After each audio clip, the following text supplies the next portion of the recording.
How we doing? I'm Charlie Anteby. Charlie in the morning. I'm not at my regular desk because I needed a little bit of cleaned up space to work from over here. I assume today's about the 24th, and I think today we're up to episode 5. We started yesterday to talk about hobbies, and we spoke about gardening. I have a long history of interest and good instincts in gardening, member of the Garden Society. If it sounds good to you and you missed yesterday's episode, try and catch up with it. I'm going to move right ahead. What's today about? Today is about... Let me begin by saying that in the springtime, I went online to Amazon.com and I bought myself a glow-in-the-dark frisbee. But I know from my days back in high school in the Brooklyn College where we used to play in the field over there that I wanted the right weight, which I think is, 175, 165 gram. And I bought the glow in the dark and I bought the right brand. I think it was Whammo. I could see when I was looking at it what I was doing. I did not want the cheapy gas station 99-cent frisbee. I wanted the real thing. There is a difference. And when the frisbee arrived, I took it and I gave it to my niece who is turning 12 now, end of this month. Happy birthday. I said, here's the frisbee. Today's a little windy. Hold on to it. I'll be back. We'll do it. And we have been playing frisbee. And to tell you the truth, frisbee is not, it's not just frisbee. Frisbee takes a little bit of skill. It takes a little bit of know-how. And so now we have been getting there. We started at a certain distance, we went further, and we're throwing it beautiful line drives back and forth to one another, and we're catching them. And now we're starting to really get it, and we're creating more distance. And I said to her yesterday, I says, one day you're going to be having a boyfriend, and you're going to be going back and forth with the frisbee a little bit, and the guy's going to say, wow, how'd you get so good at frisbee? And she's going to say, my Uncle Charlie taught me how to do the frisbee. And once you got it. It stays with you. That flick that it's all in the wrist and you keep the frisbee level and a certain little bit of a trick to it, but you got to practice, you got to do it, and then you got it. Now, her sister, who is turning 9, also end of this month, also happy birthday. I had a little talk with her, who is more interested than the older one in backgammon. I told her I had a talk with my mother. I says, I don't think I'm anything, I told her. I says, but I play taller backgammon against these guys. I'm number 9 in the world, I'm number 7 in the world, I'm ranked, I'm this, I'm that, I beat number 4, I this, I that. And I tell my mother, I'm going to go play backgammon with so. She says, but honey, you never lose. I says, I know, Ma, this is a little tricky. The guy, first of all, they're making fun of me. If I don't play against a computer, I don't know how to play, they're telling me. But I'm old school. I have a set, and my set is magnificent. It's a Mark Cross. I picked it up in 1980 when I was living in Georgia. I paid very good money at that time. I've since been in conversation and negotiation with Mark Cross, the designer company, to purchase the set for the Mark Cross Museum, because there are none.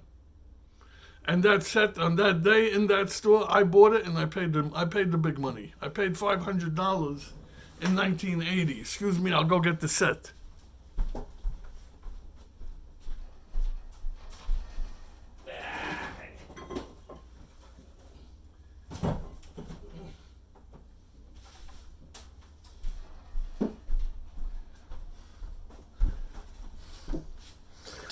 This is my Mark Cross backgammon set.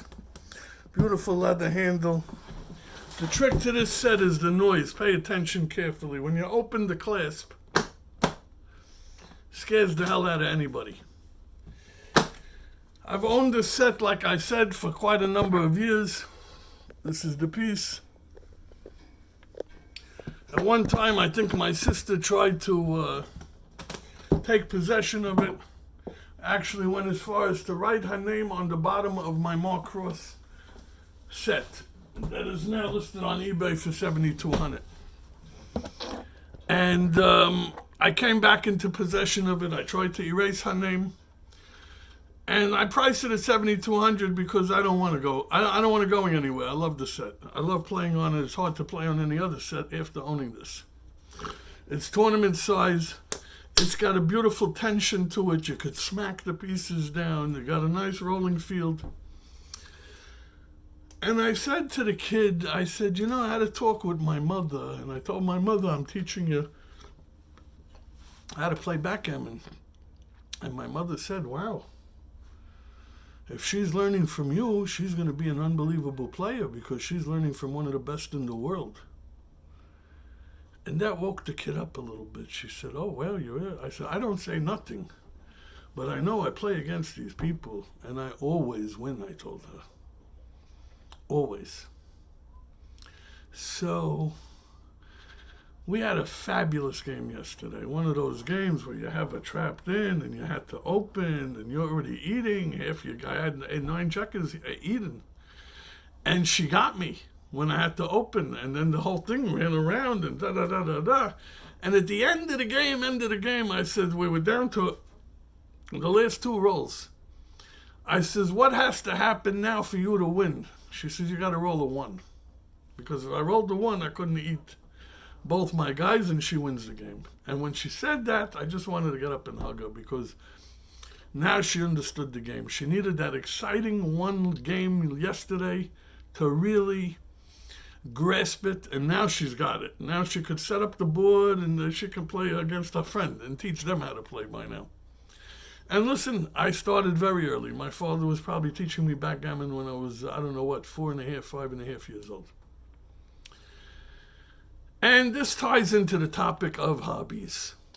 I want them to know frisbee. I want them to know backgammon. Backgammon for sure. I want them to know it's our heritage. It's our tradition. It's our history. And it's a brilliant game. And I told her, you're going to be very good because you're learning from me and because you're very good in math.